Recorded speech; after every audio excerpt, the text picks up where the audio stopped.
আপনি যদি কাউকে মনে করেন যে ওই লোকটা দোষী, ও কি দোষ করছে আপনাকে এটা ভাই দেখাতে হবে। আপনি একজন ক্রিকেটারকে একটা টুর্নামেন্টে খেলতে দিবেন না, অন্য টুর্নামেন্টে খেলতে দিবেন, আবার বলবেন তাদেরকে ফিক্সার বলা যাবে না, তাহলে আপনার স্টান্স নিয়ে তো আসলে প্রশ্ন জাগবেই। So Bangladesh cricket board they are the guardian যেভাবে বাসা চালাবে, ঘর চালাবে, সংসার চালাবে, সংসারের বাকিরা কিন্তু সেভাবেই চলবে। আগামীকাল বিপিএল এর নিলাম, বিপিএল এর কয়েকজন ক্রিকেটারকে নিলামের থেকে নাম সরিয়ে দেওয়া হয়েছে। তারা আবার জোর গলায় বিভিন্ন মাধ্যমে বলছে যে তারা আসলে প্রমাণ দেখতে চাইছেন, বিসিবিও সে প্রমাণটা দেখাচ্ছে না। আসলে এটা নিয়ে কি বলবেন? মানে তাদের জোর গলা নিয়ে আমি আসলে কোনো নেগেটিভ কথা বলতে চাই না। আপনি যদি কাউকে মনে করেন যে ওই লোকটা দোষী, ও কি দোষ করছে আপনাকে এটা ভাই দেখাতে হবে। এখন এটা কিন্তু এমন না যে একজন গ্রামের চোরকে ধরছেন, বেঁধে রাখছেন, পুলিশে দিয়ে দিয়েছেন। যাদের বিরুদ্ধে এলিগেশনটা এসেছে এবং যাদের আপনি নাম সরিয়েছেন তারা প্রত্যেকেই বড় ক্রিকেটার, ইন্টারন্যাশনাল ক্রিকেট খেলেছেন, বাংলাদেশকে সার্ভিস দিয়েছেন। সো ওই ক্রিকেটারকে আমি সন্দেহ করলাম, সরিয়ে দিলাম, সেই সুযোগটা নেই। অথবা আপনার কাছে যদি অকাট্য প্রমাণ না থাকে তাকে ব্যান করার সুযোগও নেই। সো আমার কাছে যেটা মনে হয় যে আপনি এমন কিছু ফালতু কথা বলছেন যে ওই ক্রিকেটার রেড লিস্টেড, যে কারণে বিপিএল খেলতে পারবে না, আবার একই রেড লিস্টেড প্লেয়ার দেশের অন্য ডোমেস্টিক ক্রিকেটে খেলতে পারবে, এটা তো সাংঘর্ষিক ভাই।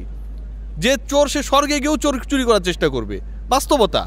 সো আপনি একজন ক্রিকেটারকে একটা টুর্নামেন্টে খেলতে দিবেন না, অন্য টুর্নামেন্টে খেলতে দিবেন, আবার বলবেন তাদেরকে ফিক্সার বলা যাবে না, তাহলে আপনার স্টান্স নিয়ে তো আসলে প্রশ্ন জাগবেই।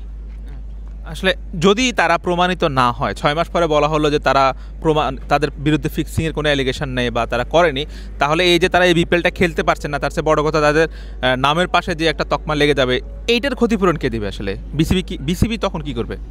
এটা ক্ষতিপূরণ কেউ দিবে না। আমার কাছে মনে হয় যে যদি আপনার কাছে ভাই কোনো ফুল প্রুফ এভিডেন্স না থাকে, then you should allow this 7 or 8 or 9 cricketers to play the BPL.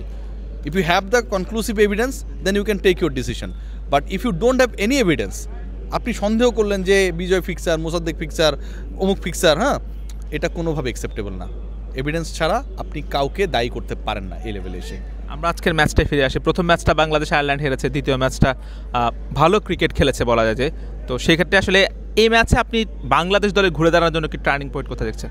আমার কাছে মনে হয় যে second wicket partnership is very much important, এবং একই সাথে আরও দুটো জিনিস অ্যাড করবো। একটা হচ্ছে পাওয়ার প্লেতে 66 রান করা, যেটা গুরুত্বপূর্ণ ছিল, কারণ আপনার চাপটা কমিয়ে দিয়েছে, এবং শাক মেহেদি যেভাবে বল করেছেন তাতে আমার কাছে মনে হয় যে আয়ারল্যান্ড যেভাবে শাক দিয়ে মাছ রাখার চেষ্টা করেছিল এই ম্যাচ জেতার মাধ্যমে সিরিজ জিতে ফেলবে, সেটা সম্ভব হয়নি।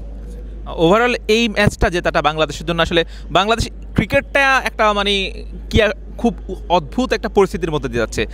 তো সবশেষে মাঠের ক্রিকেট ভালো খেলে আসলে দর্শকরা আনন্দিত হয় বা অন্য বিষয়গুলো ভুলে যায়। আপনার কি মনে হয় যে এই জয়টা অন্তত এই যে ঘোলাটে পরিস্থিতি কিছুটা স্বস্তি দিচ্ছে? শোনেন, বাংলাদেশের ক্রিকেটারদের কেন সবসময় ঘোলাটে পরিস্থিতিতে জয় পেয়ে স্বস্তি দিতে হবে? বোর্ড কি করে? বোর্ডেরও তো দায়িত্ব রয়েছে। বোর্ড হচ্ছে লিটন একটা কথা বললো, লিপুর বাইট পাঠিয়ে দিল, ইন্টারভিউ পাঠিয়ে দিল, এইভাবে তো হয় না। বোর্ড হচ্ছে একবার বলবে যে যারা নিষিদ্ধ হয়ে যাচ্ছে তাদের বিরুদ্ধে আমরা অ্যালেক্স মার্শালের রিপোর্ট পাইছি, তালিকার মধ্যে নাম আছে, আবার বলবে যে তাদেরকে ফিক্সার বলা যাবে না, তাদের বিরুদ্ধে আমাদের অকাট্য প্রমাণ নেই। So Bangladesh cricket board they are the guardian যেভাবে বাসা চালাবে, ঘর চালাবে, সংসার চালাবে, সংসারের বাকিরা কিন্তু সেভাবেই চলবে। গার্ডিয়ান এসে যদি প্রতিদিন মারামারি করে, শয়তানি করে, বদমাশি করে, অথবা হয়ে যায়, তখন কিন্তু সংসারে অথবা ওই পরিবারের সন্তানেরা কিন্তু ভালো কিছু শিখবে না। So Bangladesh cricket board they are guardian, তাদেরকে আমার কাছে মনে একটা ডিসেন্ট রোল প্লে করা উচিত, সেটা অফ ফিল্ড অন ফিল্ড সব জায়গায়।